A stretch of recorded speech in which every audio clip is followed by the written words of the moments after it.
पश्चिम घाटमाथ्यांसह कोयना पाणलोट क्षेत्रात सलग 9 दिवसांच्या मुसळधार पावसाने कृष्णा, कोयना व पंचगंगा नद्यांकाठी दैना उडवली आहे।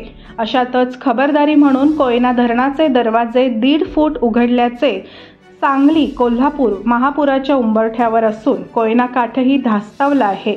सततच्या जोरदार धारेने नद्या पात्राबाहेरून वाहताना घरे, स्थावर मिळकतांची पडझड, रस्ते खचणे, बंधारेही वाहून पाण्यासह शेतजमीन, पूल, रस्ते सर्व काही पाण्याखाली गेल्याच्या विदारक चित्राने समाजमन सुन्न झाले आहे।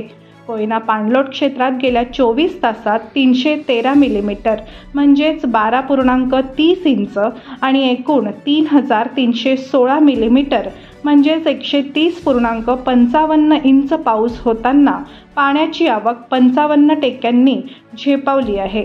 धोम पाणलोट क्षेत्रात 80 मिलीमीटर, कास 79, वारणा 52, तारळी 46, दूधगंगा 41, नागेवाडी 31, कुंभी 30 मिलीमीटर असा जलाशय क्षेत्रातील पाऊस आहे। तर अन्यत्र तांदुळवाडी येथे सर्वाधिक म्हणजेच 173 मिलीमीटर, खालोखाल जोर येथे 170, सावर्डे 83, धनगरवाडा 78, कटी 77 तर मांडुकली 72 मिलीमीटर असा तुफान पाऊस झालेला आहे।